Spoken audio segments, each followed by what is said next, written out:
Hello guys, welcome back to the channel. In today's video, I'm going to show you how you can change SIM card for mobile data on Android phone.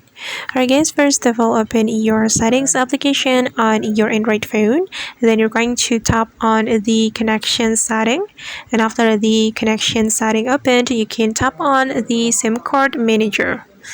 Alright, and since we want to change SIM card for mobile data, we can tap on mobile data.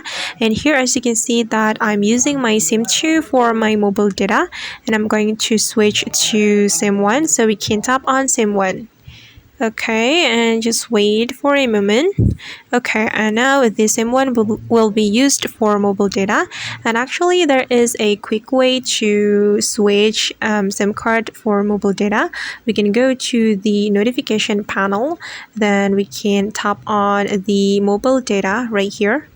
And you can simply select the SIM card you would like to use for mobile data.